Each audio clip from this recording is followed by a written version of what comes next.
ಬೆಲೆ ಏರಿಕೆಯಲ್ಲಿ ಬೇಯ್ತಾ ಇರುವಂತಹ ಜನರಿಗೆ ಮತ್ತೊಂದು ಶಾಕ್. ಅಕ್ಕಿ ರೇಟ್ ಕೂಡ ಜಾಸ್ತಿ ಆಗಿದೆ ಅನ್ನೋದು ಗೊತ್ತಾಗ್ತಾ ಇದೆ. ಪೆಟ್ರೋಲ್ ಡೀಸೆಲ್ ರೇಟ್ ಆಯಿತು, ಈ ಬೆನ್ನಲ್ಲೇ ಅಕ್ಕಿ ರೇಟ್ ಕೂಡ ಜಾಸ್ತಿ ಆಗಿದೆ. ಅಕ್ಕಿ ದರ ಕೆಜಿಗೆ 2 ರಿಂದ 3 ರೂಪಾಯಿಗೆ ಜಂಪ್ ಆಗಿದೆ. ಎಪಿಎಂಸಿಯಲ್ಲಿ ಎಲ್ಲ ಅಕ್ಕಿ ದರದ ರೇಟ್ ಕೂಡ ಹೈಕ್ ಆಗಿದೆ. ಇವತ್ತಿನಿಂದ ಅಕ್ಕಿ ದರ ಏರಿಕೆಯ ಬಿಸಿ ಜನಸಾಮಾನ್ಯರಿಗೆ ತಡ್ತಾ ಇದೆ. ಸಾಗಣೆ ವೆಚ್ಚ ಹೆಚ್ಚಳದ ಬೆನ್ನಲ್ಲೇ ಅಕ್ಕಿ ದರವನ್ನು ಏರಿಕೆ ಮಾಡುವುದಕ್ಕೆ ನಿರ್ಧಾರವನ್ನು ತೆಗೆದುಕೊಳ್ಳಲಾಗಿದೆ. ಯೂಶಲಿ ಬೇಸಿಗೆಯಲ್ಲಿ ಅಕ್ಕಿ ರೇಟು ಜಾಸ್ತಿ ಆಗುತ್ತೆ 1 ರಿಂದ 2 ರೂಪಾಯಿ. ಬಟ್ ಈಗ ಪೆಟ್ರೋಲ್ ಡೀಸೆಲ್ ರೇಟ್ ಜಾಸ್ತಿ ಆಗಿರೋದ್ರಿಂದ 2 ರಿಂದ 3 ರೂಪಾಯಿಗೆ ಕೆಜಿಗೆ ಅಕ್ಕಿ ರೇಟು ಜಂಪ್ ಆಗಿದೆ. ಇದು ಮತ್ತೊಮ್ಮೆ ಜನಸಾಮಾನ್ಯರ ಜೇಬಿಗೆ ಕತ್ತರಿ ಬಿದ್ದಂತಾಗಿದೆ. ಗಾಯದ ಮೇಲೆ ಬರೆ ಎಂದಂತೆ ಈಗ ಮತ್ತೆ ಅಕ್ಕಿ ರೇಟ್ನ ಬೆಲೆ ಜಾಸ್ತಿ ಆಗಿರೋದ್ರಿಂದ ಪ್ರತಿನಿತ್ಯವೂ ಕೂಡ ಜನ ಜೀವನವನ್ನು ನಡೆಸೋದಕ್ಕೆ ಹೆಣಗಾಡಬೇಕಾದಂತಹ ಪರಿಸ್ಥಿತಿ ಸಹಜವಾಗಿಯೇ ನಿರ್ಮಾಣವಾಗ್ತಾ ಇದೆ. ಮತ್ತೊಂದು ಕಡೆ ತರಕಾರಿ ರೇಟು, ಹಣ್ಣಿನ ರೇಟು ಕೂಡ ಜಾಸ್ತಿ ಆಗ್ತಾ ಇದೆ. ಅಕ್ಕಿ ರೇಟ್ ಕೂಡ ಜಾಸ್ತಿ. ಈ ಕಡೆ ಪೆಟ್ರೋಲ್ ಡೀಸೆಲ್ ಕೂಡ ಕಾಸ್ಟ್ಲಿ ಆಗ್ತಾ ಇದೆ. ದಿನಸಿ ಬೇಳೆ ಅಕ್ಕಿ ದರ ಜಂಪ್. ಅಕ್ಕಿ ಜೊತೆಗೆ ಬೇಳೆಕಾಳುಗಳ ದರದಲ್ಲಿಯೂ ಕೂಡ ಏರಿಕೆ. ತೊಗರಿ ಬೇಳೆ, ಉದ್ದಿನ ಬೇಳೆ, ಕಡಲೆಬೇಳೆ ಎಲ್ಲವೂ ಕೂಡ ಏರಿಕೆ ಆಗ್ತಾ ಇದೆ. ಎಲ್ಲ ದಿನಸಿ ದರಗಳ 1 ರಿಂದ 2 ರೂಪಾಯಿ ಏರಿಕೆ ಮಾಡುವುದಕ್ಕೆ ನಿರ್ಧಾರ ಮಾಡಲಾಗಿದೆ. ಪರಿಸ್ಥಿತಿ ಹೀಗೆ ಮುಂದುವರೆದ್ರೆ ಮತ್ತೆ ಬೆಲೆ ಏರಿಕೆ ಅನ್ನೋದು ಜನರನ್ನ ಹಿಂಡಿ ಹಿಪ್ಪೆ ಮಾಡುವುದರಲ್ಲಿ ಡೌಟ್ ಇಲ್ಲ. ಪ್ರತಿಯೊಂದರ ಮೇಲೂ ಕೂಡ ಈಗ ಬೆಲೆ ಏರಿಕೆ ಎಫೆಕ್ಟ್ ಬೀಳ್ತಾ ಇದೆ. ಒಂದು ಕಡೆ ಪ್ರೈವೇಟ್ ಬಸ್ನ ಟಿಕೆಟ್ ರೇಟ್ ಜಾಸ್ತಿ ಆಗ್ತಾ ಇದೆ. ಈ ಕಡೆ ನೋಡಿದರೆ ದಿನಸಿ ಪದಾರ್ಥಗಳ ರೇಟ್ ಜಾಸ್ತಿ ಆಗ್ತಾ ಇದೆ. ಎಲ್ಲದಕ್ಕೂ ಕೂಡ ಕಾರಣವಾಗಿರುವಂಥದ್ದು ಪೆಟ್ರೋಲ್ ಡೀಸೆಲ್ನಲ್ಲಿ 3 ರೂಪಾಯಿ ಏರಿಕೆ ಮಾಡಿರೋದು. ಕೇವಲ ಇದು ಸ್ಯಾಂಪಲ್ ಅಷ್ಟೇ ಅಂತ ಹೇಳ್ತಾ ಇದ್ದಾರೆ.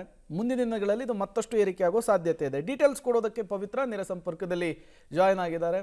ಪವಿತ್ರ, ನಿಜಕ್ಕೂ ಕೂಡ ಕಾಸ್ಟ್ಲಿ ದುನಿಯಾದಲ್ಲಿ ಬದುಕೋದು ಹೆಂಗೆ ಅನ್ನೋದೇ ಈಗಿರುವಂತಹ ಪ್ರಶ್ನೆ.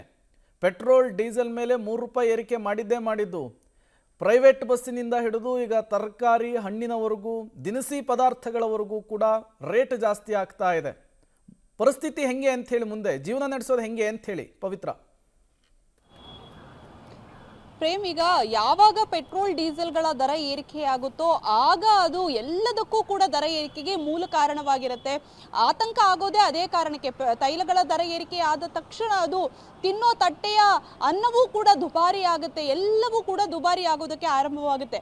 ಈಗ ನೋಡಿ, ನಿನ್ನೆ ಯಾವಾಗ ಪೆಟ್ರೋಲ್ ಡೀಸೆಲ್ಗಳ ದರ ಏರಿಕೆ ಆಯಿತು, ಇಮಿಡಿಯೇಟ್ ಆಗಿ ಖಾಸಗಿ ಬಸ್ ಅವರು ನಾವು ದರ ಏರಿಕೆ ಮಾಡ್ತೀವಿ ಅಂತ ಕೂತ್ಕೊಂಡ್ಬಿಟ್ರು. ಇನ್ನೊಂದು ಕಡೆ ಓಲಾ ಉಬರ್ ಅವರು ಕೂಡ ಕೂತ್ಕೊಂಡ್ಬಿಟ್ರು. ಇನ್ನೊಂದು ಕಡೆಗೆ ಶಾಲಾ ಬಸ್ಗಳ ದರವೂ ಕೂಡ ಏರಿಕೆ ಆಗುತ್ತೆ. ಇದರ ಜೊತೆಗೆ ಈಗ ಜನಸಾಮಾನ್ಯರಿಗೆ ನೇರವಾಗಿ ಎಫೆಕ್ಟ್ ಆಗುವಂಥದ್ದು ದಿನಬಳಕೆಯ ವಸ್ತುಗಳ ದರ ಏರಿಕೆಯಾದಾಗ ಅದು ದಿನಸಿ ಆಗಿರ್ಬೋದು, ಹಾಲು, ತರಕಾರಿ ಎಲ್ಲವೂ ಕೂಡ ದುಬಾರಿ ಆಗುತ್ತೆ.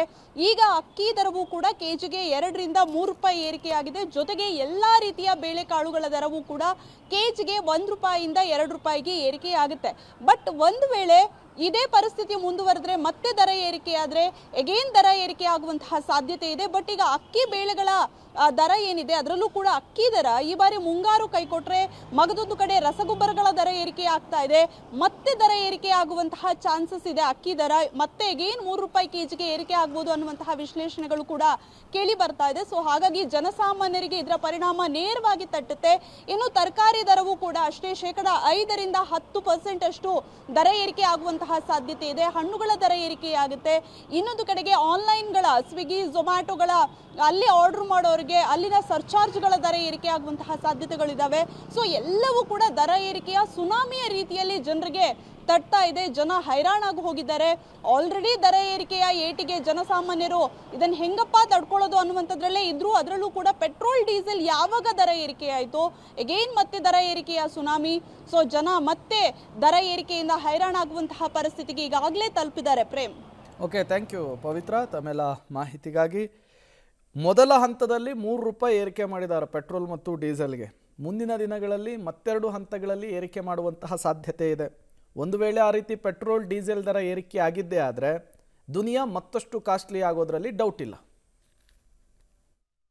ಖಂಡಿತ ಪೆಟ್ರೋಲ್ ಮತ್ತು ಡೀಸೆಲ್ ಏನು ಇವಾಗ ಜಾಸ್ತಿ ಆಗಿದೆ ಅದರ ಕಾರಣಾಂತರಗಳಿಂದ ಒಂದು ಕೆಜಿಗೆ 1 ರೂಪಾಯಿ 2 ರೂಪಾಯಿ ಜಾಸ್ತಿ ಆಗಿದೆ.